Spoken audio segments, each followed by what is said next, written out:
Thousands of years ago, a prophet named Jeremiah was given a message from God to share with the people around him, and these words continue to encourage people today.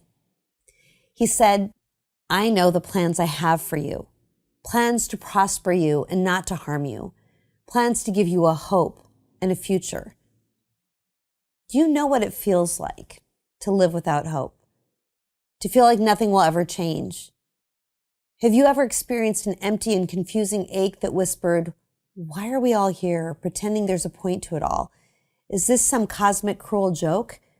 Human beings released onto the earth to busy themselves with essentially meaningless tasks for 80 or so years and then disappear forever?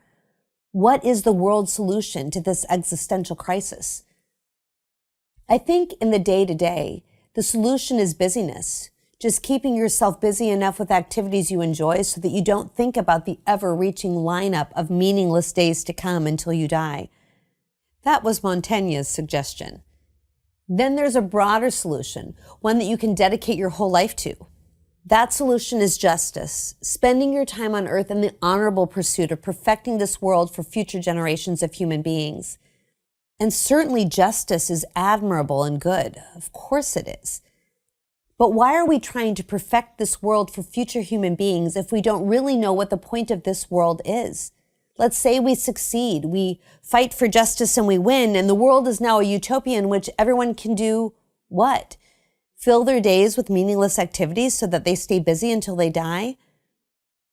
Do you see how we must know what we are here for? We need this information desperately in order to give shape to our lives, in order to answer this devastating and secret longing for purpose. What do I mean by purpose? I don't mean what we should do with our life or our time or discovering our passions. I think our purpose will inform these decisions, certainly, but this is not a session to help you discover your next career or where you should move or who you should marry or if you're ready to have a baby. This is a session to discover what the point is. And from this knowledge, all of these other decisions will flow. When we talk about purpose, we're talking about what human life is for. What is the point of human life?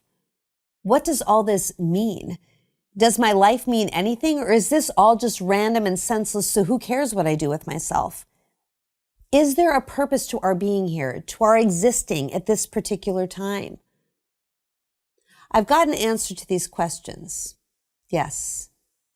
Undeniably, yes.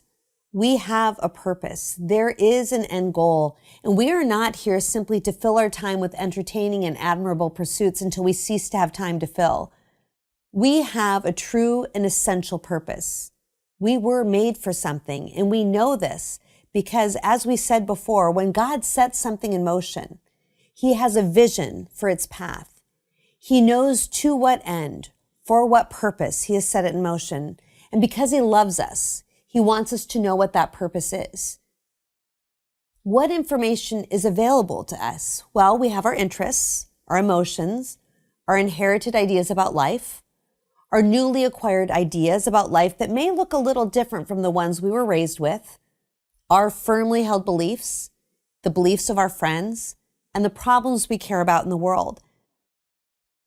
When we use only our prior knowledge to discern our purpose, we end up with the two solutions previously noted. One, we can stay as busy as possible trying to enjoy an ultimately meaningless life. Or two, we can dedicate our life to the perfecting of this world for future generation through works of justice. When reason, limited to experiential knowledge, tries to answer all the questions, the highest and most noble conclusion we can come to for the purpose of human life is this: we must all strive to prevent as much pain and suffering as possible at all costs. Now, preventing suffering is a good thing. We can all agree. But theologian Frank Sheed, in his book, A Map of Life, notes that this cannot be our ultimate goal. He claims that there are things worse than suffering, and that living a life in pursuit of eradicating all suffering at any cost can actually do more harm than good. Do we agree? Well, let's look at leprosy, for example. According to the CDC, leprosy is a disease that affects the nerves and it causes loss of feeling. And when you lose the ability to feel, Injuries like burns are more likely because you may not feel the pain that acts as a warning to your body to prevent serious harm or damage. And in this case, the inability to feel pain is a bad thing. Another way to think about this pursuit is in the positive as opposed to the negative. Instead of eradicating all suffering, think pursue pleasure and comfort at all costs. In educational psychology, it is widely accepted that new development and genuine learning happens in the uncomfortable moments, when a child is working on a task just slightly outside of their current skill level. Even infants must be given the space to struggle with a new skill, to wiggle on the floor before they figure out how to roll or crawl. Young students learning to read and write, add and subtract, even make and keep friends, must try and fail and try again. There are many examples in which some suffering, even those examples of slight discomfort, might actually be necessary for thriving. Without trials in life, we would never achieve so many of the virtues that we all value. Characteristics like resiliency, strength of will, self-discipline, emotional maturity, compassion, hope, prudence. These are just some of the things that come from trials. Therefore, we cannot have been made for the ultimate purpose of eradicating all pain and suffering and pursuing comfort at all costs, because so much human flourishing comes through difficulty. So then, how can we find our purpose? Earlier, we discussed our need for transcendence in order to achieve the lasting level of happiness. This happiness comes from the unchanging assurance that we are good and that we matter. And another way to say that we matter is to say that we have a purpose.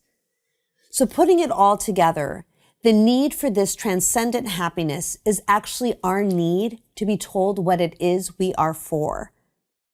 The point of transcendence, the reason you long for it, is to hear the story of yourself from the author himself. We cannot discover our purpose because we must receive it. We must be named and blessed from outside of ourselves. And haven't we experienced this longing to be named and blessed from the outside, from God? All this time we've been searching for something that will silence the nagging voice that worries that this all is meaningless. What if we have had faulty tools for translating this longing? And so we've come up with the wrong answers: more activity, more entertainment, more achievement, more stuff, more sex, more trips, more parties, more, to finally fill this gaping hole that just won't close up. What if transcendence, God's naming and blessing us, God revealing to us our purpose, what if this is the tool for translating that seemingly endless ache? What if this longing is there to help us find the one who can finally reveal our purpose, can finally fill the void that nothing else can fill? We can stop translating this longing for meaning as a failure to adjust to adulthood or this fast-paced world, or as nostalgia or ingratitude or selfishness, and instead accept it as a map to our purpose, a map to our Creator. You have not failed by coming to the conclusion that you cannot save yourself from this confusion and dissatisfaction. The world wants you to think you haven't found the key yet, to keep trying new and expensive ways of curing yourself. What I propose is that the longing inside of you is a trail of breadcrumbs meant to help you decline the world's endless list of false solutions and to find your way home to a place of true fulfillment and finally rest. I've got good news for you. There is a map that can lead you to the place where you will be named and blessed, where you will be given your purpose.